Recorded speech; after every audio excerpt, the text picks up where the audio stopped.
Legacy Essence. Basta de nostalgia, basta de inquietarnos por los superhéroes, manos a la obra. Cesemos de interrogarnos por su esencia y más bien indaguemos por lo que hace. ¿Qué hace un superhéroe?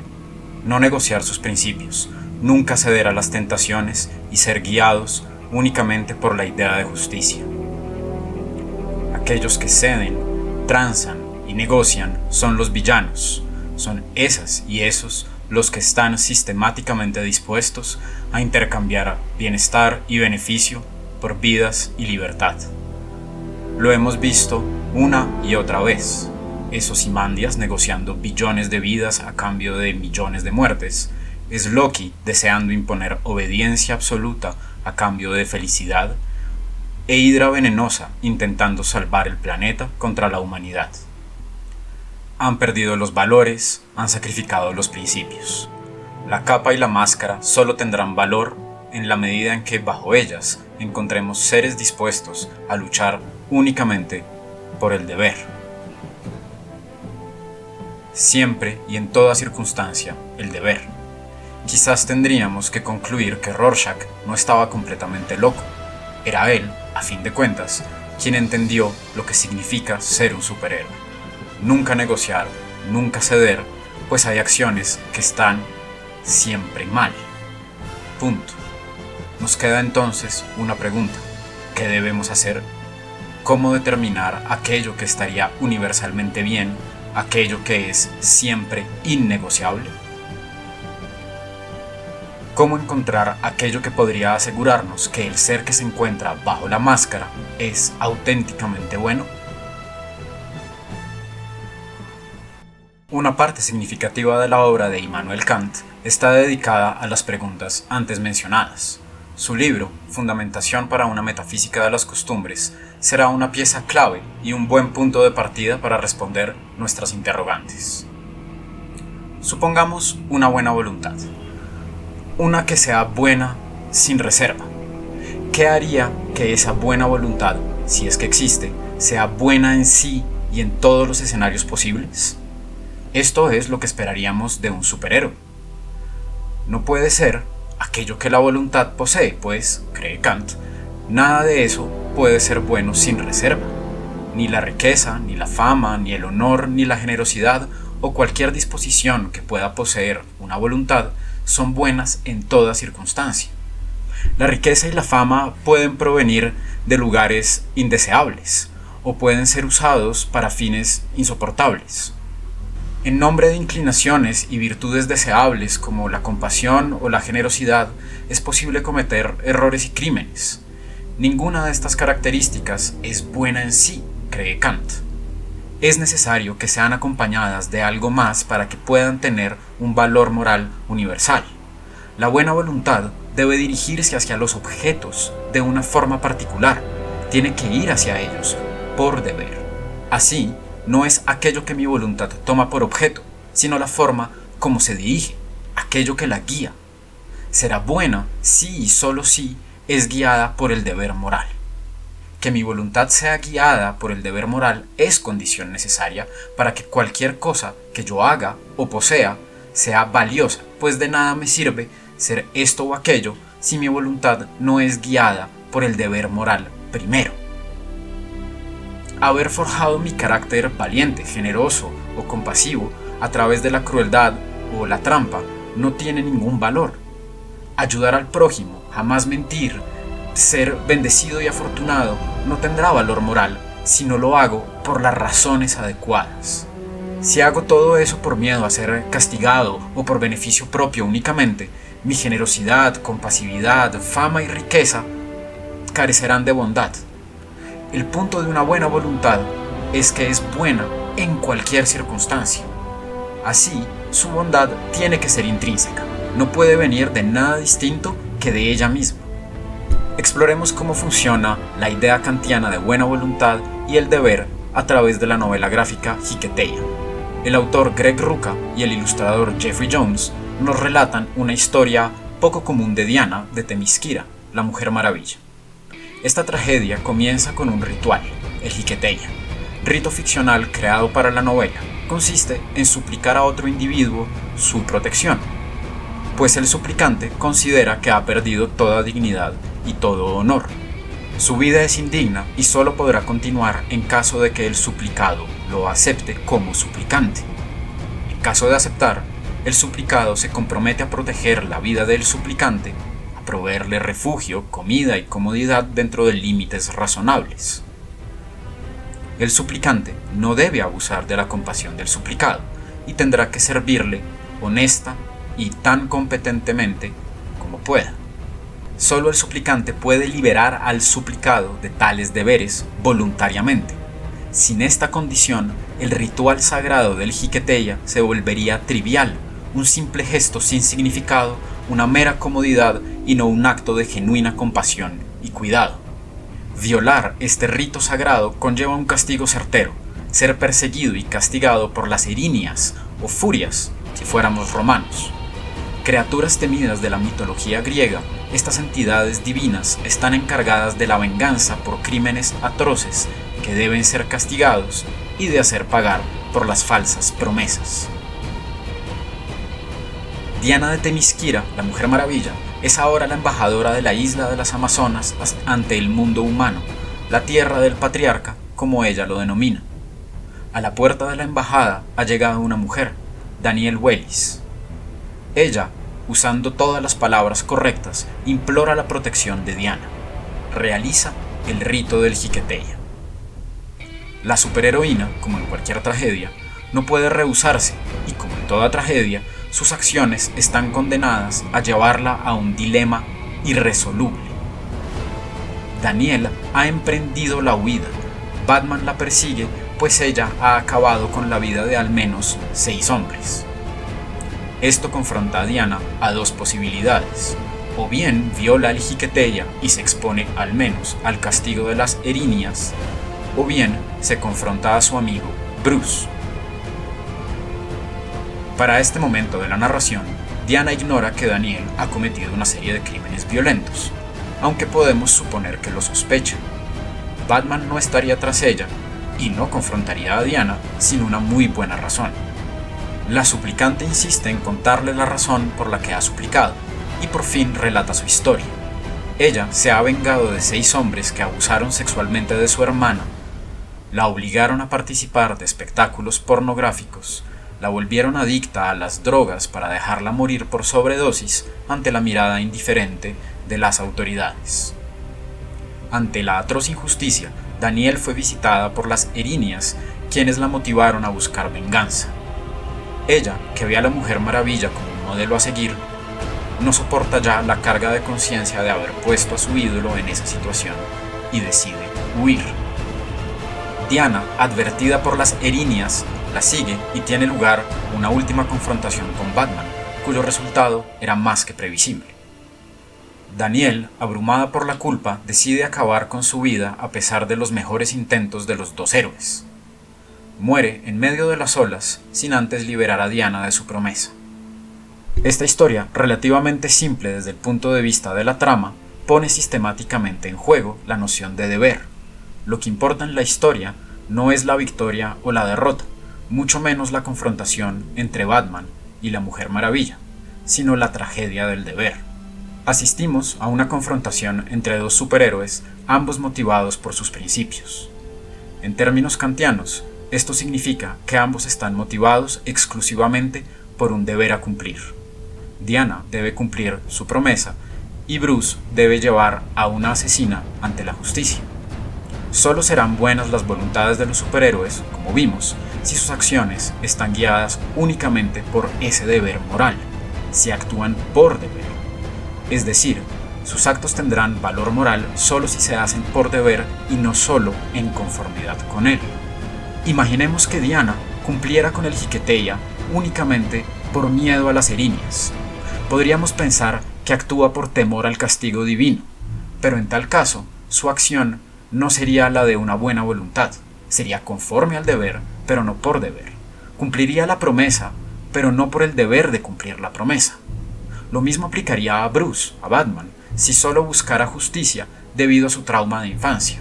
Para Kant, el valor moral y la buena voluntad dependen de la posibilidad de actuar únicamente por deber, aunque existan otras motivaciones, como las inclinaciones o las emociones.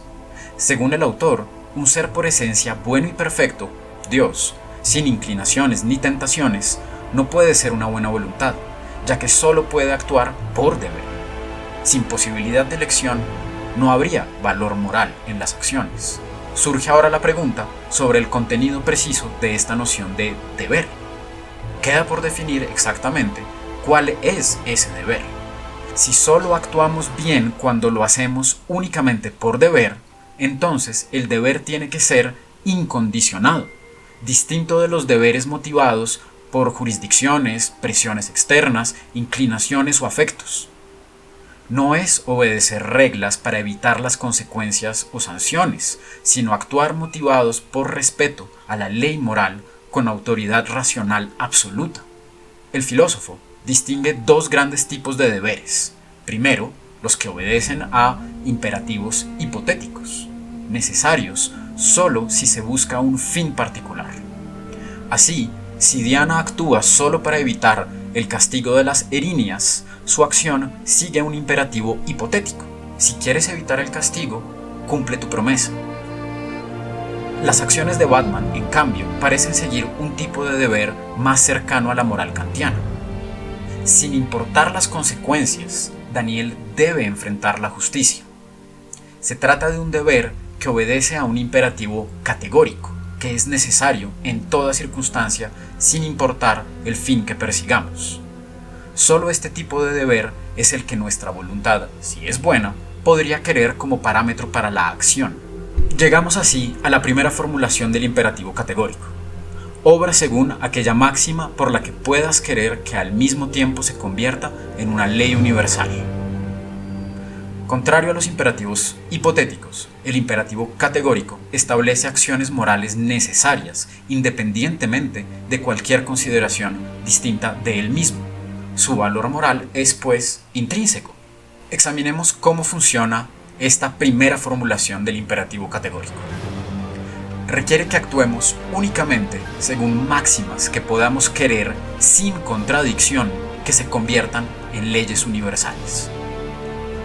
Este procedimiento de decisión parece implicar 4 pasos: formular una máxima basada en la acción posible, imaginar esa máxima como una ley universal de la naturaleza, determinar si la máxima es concebible sin contradicción en el mundo y, por último, preguntar si se puede querer racionalmente actuar conforme a esa máxima en dicho mundo.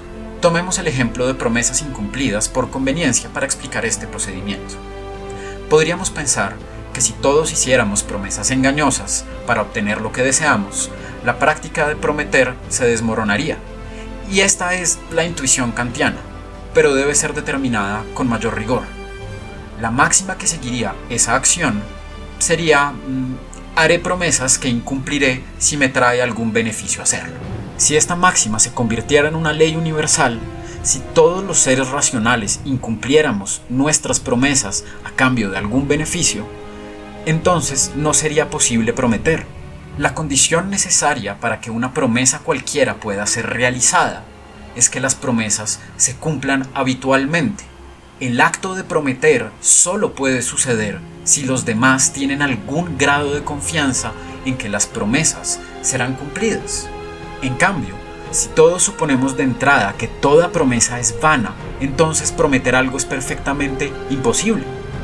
Por tanto, no es posible querer, sin contradicción, hacer una promesa en un mundo donde todos los agentes incumplen sistemáticamente sus promesas. Allí yace la contradicción. Me es imposible querer ambas cosas al tiempo. La idea de Kant es que nuestros deberes morales son aquellos cuyas máximas son consistentes con una ley que los universalice. Acá consistencia designa la posibilidad de que la máxima no genere una contradicción con su versión universalizada. Si universalizo la máxima, haré promesas que incumpliré si me trae algún beneficio, entonces el mundo en que esa máxima es una ley universal es uno en el que las promesas no son posibles. Mi voluntad entonces no puede querer un mundo así, pues mi voluntad no puede querer una contradicción. no se trata de que un mundo en el que todos incumplamos las promesas sea un mundo indeseable. Esto puede ser cierto, pero este no es el punto de Kant. El argumento no es que las consecuencias de que todos incumplamos nuestras promesas sean nefastas, pues esto haría que el deber de cumplir las promesas dependa de las consecuencias, y esto es precisamente lo que Kant pretende evitar, pues se trataría de un imperativo hipotético y no categórico. En cambio, defiende que nuestra voluntad no puede desear un mundo como ese porque no puede, al mismo tiempo, prometer y que todo el mundo incumpla sus promesas. Pretender que esto es lo que quiere nuestra voluntad es pretender que queremos un triángulo cuadrado, es decir, pretender que queremos una contradicción, y tal cosa es imposible. No puedo querer realizar una promesa en un mundo donde las promesas son imposibles. Veamos esto en detalle en la novela Hiketeia. Como dijimos hace un momento, Batman parece ser el personaje que podemos interpretar como más cercano al pensamiento kantiano en esta historia. Actúa por deber y solo por deber, a pesar de que esto lo confronte a su gran amiga y colega. ¿Sería permisible que no lleve a Daniel ante la justicia para evitar la confrontación con la Mujer Maravilla? La máxima que seguiría podría ser la siguiente: dejaré en libertad a una criminal si me beneficia. Un mundo en el que esta fuera una ley universal, diría Kant, sería un mundo en el que las nociones de legalidad, de criminal y de justicia desaparecerían, pues todas suponen el juicio y la aplicación imparcial de los códigos legales. Una sociedad en la que la justicia solo se aplica a conveniencia del juez o del policía es una sociedad en donde en realidad no hay justicia. La legalidad no tiene sentido y la definición de la categoría criminal se acomodaría a conveniencia y por ende desaparecería. Daniel no sería una criminal y Batman no sería un justiciero, pues eso depende de que haya un marco de legalidad. Así, Bruce no podría seguir su máxima en ese mundo donde la justicia siempre se aplica a conveniencia. Su voluntad no podría querer ambas cosas sin caer en contradicción. Por ende, no sería permisible que dejara a Daniel en libertad si puede capturarla. Y esto es lo que el Caballero de la Noche le señala a Daniel cuando ésta se defiende argumentando que los asesinos de su hermana merecían morir. No es ella, cree Bruce, la que puede decidir qué es lo justo, pues la justicia no puede ser aplicada por la víctima. La justicia parece depender de la distinción entre juez y parte. Daniel no puede ser imparcial y en consecuencia no puede ser jueza. Lo único a lo que puede aspirar es a la furia de la venganza, pero nunca al equilibrio de la justicia. El caso de Diana es más complicado. La embajadora de Themyscira realiza la promesa de proteger a Daniel y ahora tiene el deber de cumplirla o afrontar a las Erinias. ¿Incumpliría un deber moral si no lo hace? Depende. Cumplir la promesa realizada implica proteger a una asesina confesa. Podríamos pensar rápidamente que Diana debería cumplir la promesa independientemente de las consecuencias, esto es, independientemente de que Daniel evite la justicia. Esto suena muy kantiano, actuar únicamente por deber sin importar las consecuencias. O bien podríamos pensar que cumplir la promesa no tiene como resultado proteger a una asesina, sino que es idéntica a esa acción. Protegerla no es una consecuencia, al contrario, es la acción misma, es cumplir esa promesa. Si la máxima de la acción de Diana es cumpliré la promesa que he realizado, entonces es evidente que debería cumplirla. En cambio, si la máxima fuera cumpliré la promesa de protegerla de pagar por sus crímenes, entonces pareciera que nos encontramos en una situación muy similar a la de Batman.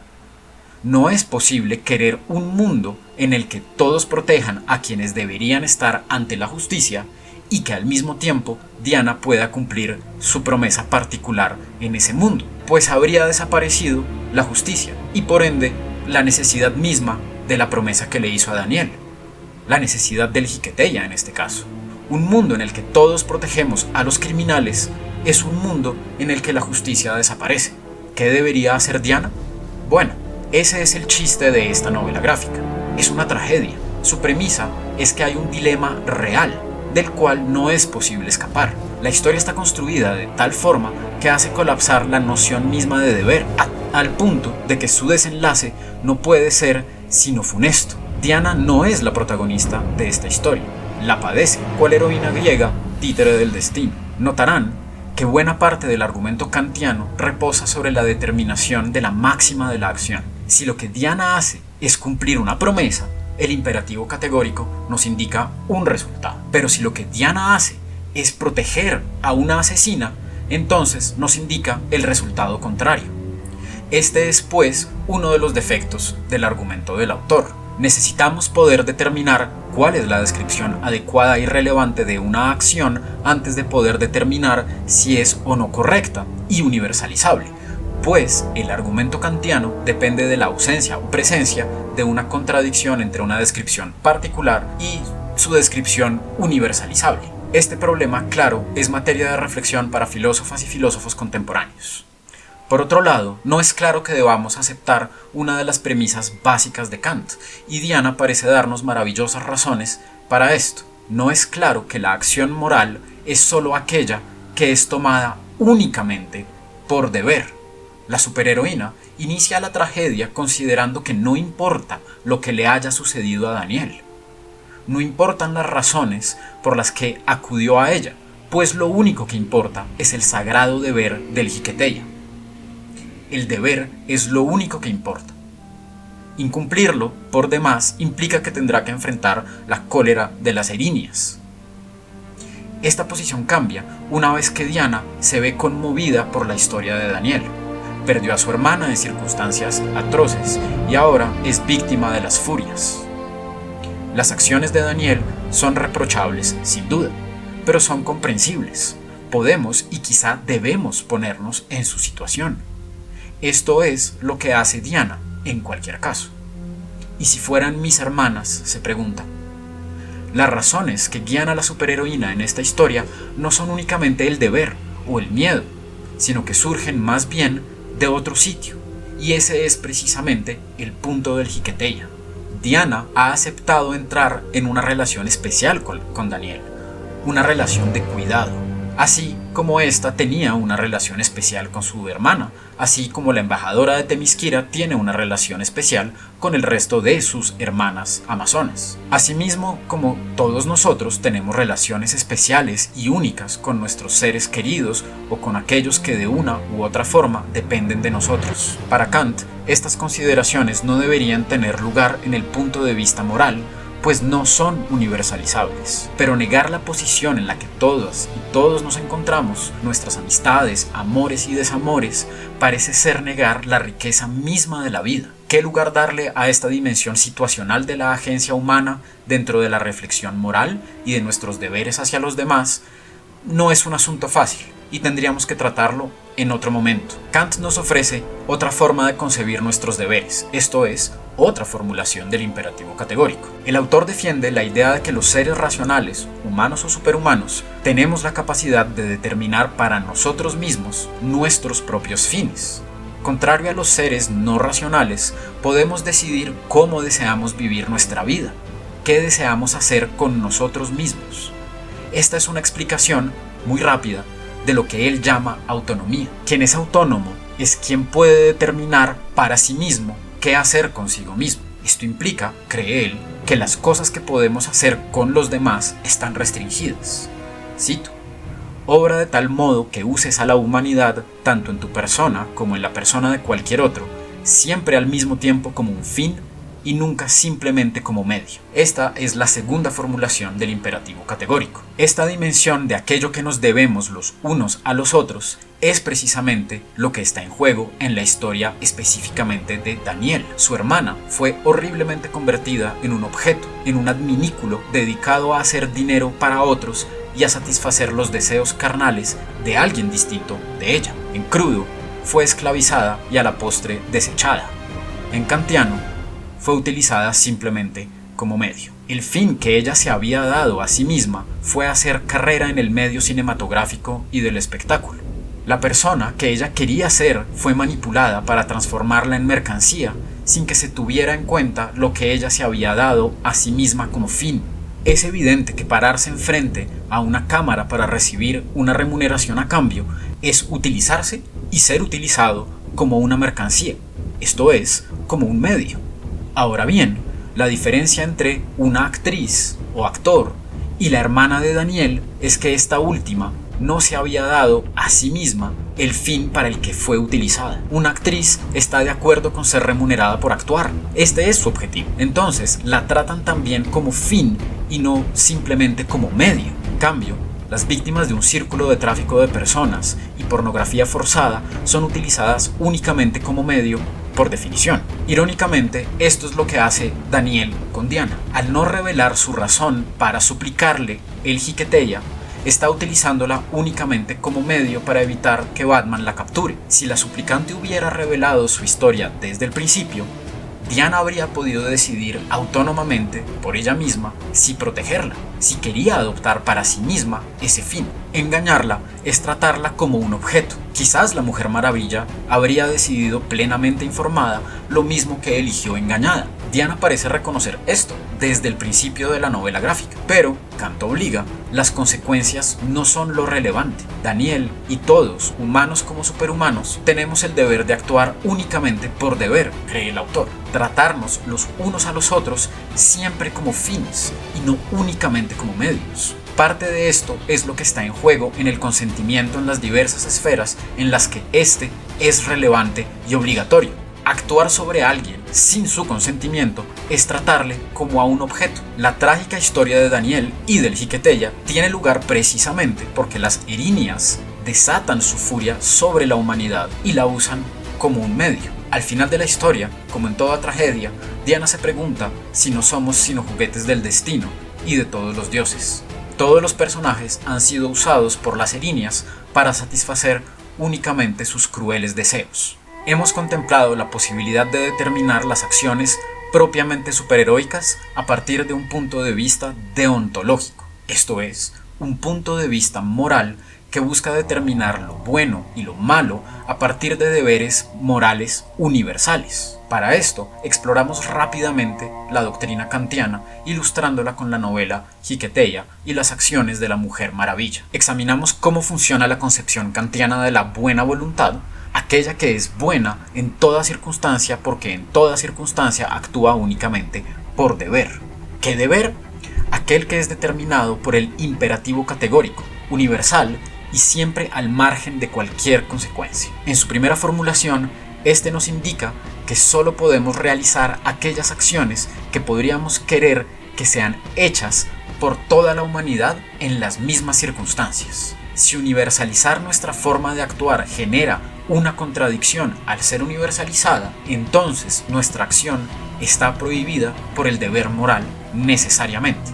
Nuestro deber, como seres racionales, sería abstenernos de realizarla. Ahora bien, notamos que este imperativo categórico tiene una serie de dificultades difíciles de sobrepasar. Por un lado, depende de un tipo de descripción de la acción, pero sin explicar por qué esa sería la descripción más adecuada. Y por otro lado, exige de los agentes que se comporten de manera que parece incompatible con la agencia humana, pues nos exige convertirnos en seres sin contexto o afectos o emociones. Ciertamente la lógica deontológica, la que tiene que ver con derechos y deberes, permanecerá como un faro que debe guiar a justicieras y caballeros de la noche. Si han de hacer aquello que se han dado a sí mismos como fin, no les será posible ahorrarse la reflexión moral desde este punto de vista. Si han de ser superhéroes, no les queda sino hacer actos superheroicos. Y estos parecen estar atados a un conjunto de deberes y prohibiciones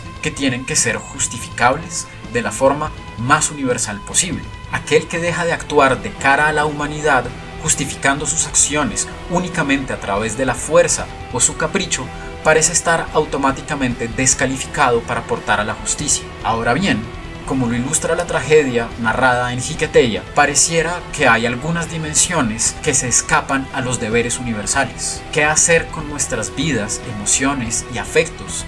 ¿Y qué hacer con las consecuencias de defender nuestros principios sin importar el contexto?